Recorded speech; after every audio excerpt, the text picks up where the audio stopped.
Time for another NA beer review. What's up, everybody? It's the Ginger Yeti, and I'm checking in from home.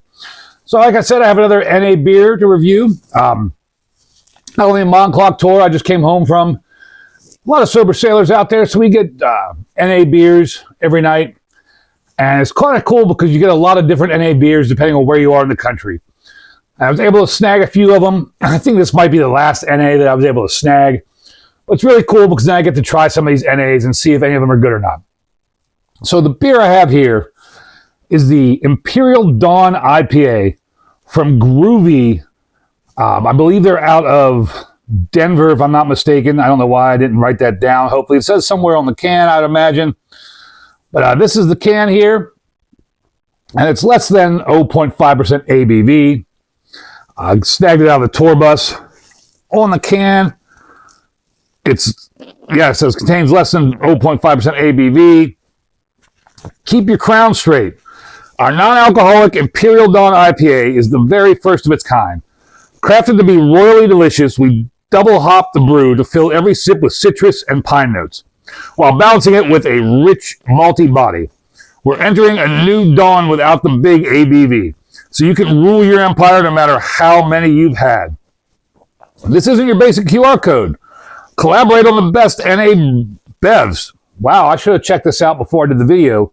Wonder what that's about. I'll definitely post that QR code up in the video so everybody can go check it out. I'll have to check out that QR code once I'm done recording. Drink hoppy, not sloppy. That's pretty funny. Average analysis, 110 calories, 15 grams of carbs, 4 grams of protein. Ingredients, water, malted barley, wheat, malt, hops, yeast. No, it's a product of Canada. Imported, for some reason it said, I swear it said Gruvi was from Denver.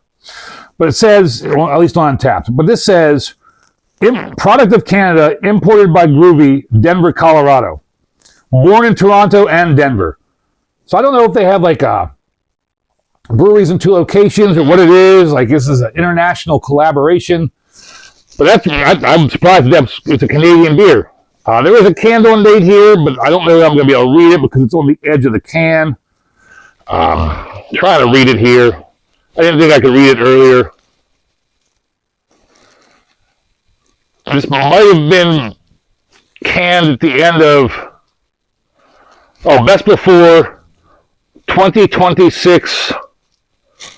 I can't read the rest of it because it's on the edge of the can here. At least they put the date on there. I wish they'd put it down here, but at least they put the date on here. Hopefully this is still in date. An Imperial Dawn IPA. Every time I see Imperial, I think big, high alcohol. But that's like an oxymoron when you're talking about an NA beer. So we'll find out. I'm going to get it on into the glass here. On Untapped, this gets a 3.24 with 125 check-ins. Beer Advocate with no score. That was a nice shakluk, but no real head or foam or anything after that. So I'll give it a little bit of a hard pour, probably too much of a hard pour. Can't even get it all in the glass because of how hard I poured it. Get a nose on it. It's got a very like grassy, citrusy kind of IPA smell. Very grassy, hoppy.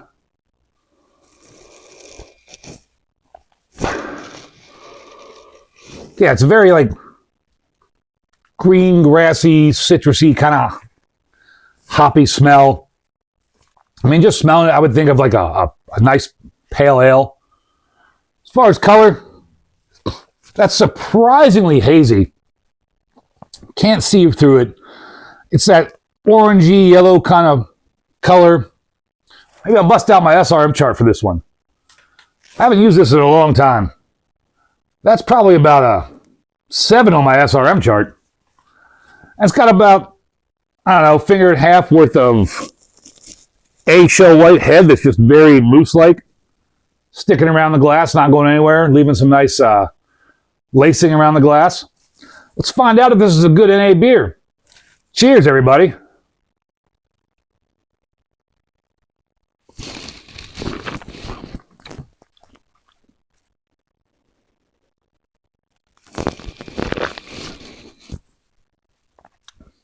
that actually has almost a medium body. There's some consistency to this beer. It's light to medium.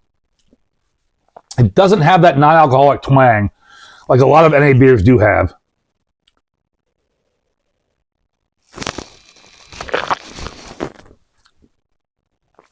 And because I can't read the date on the can, I'm not sure on the age. It's not super hoppy. There is some like citrusy hop there. I'm not really picking up any pine. And then there was this kind of strange toasted malt note kind of thing.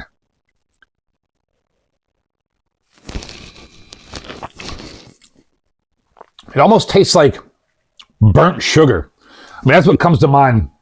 It's subtle, but it's there kind of on the finish a little bit. Like burnt sugar almost. But again, there's none of that non-alcoholic twang. I would not think this is an IPA. Maybe a pale ale.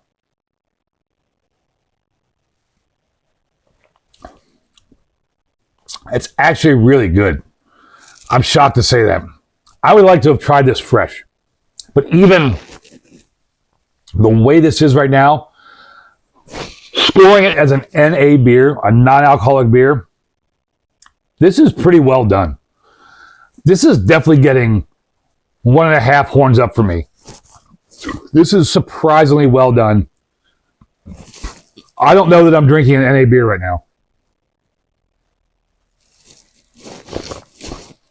It's definitely not an IPA, at least in the condition this beer is in.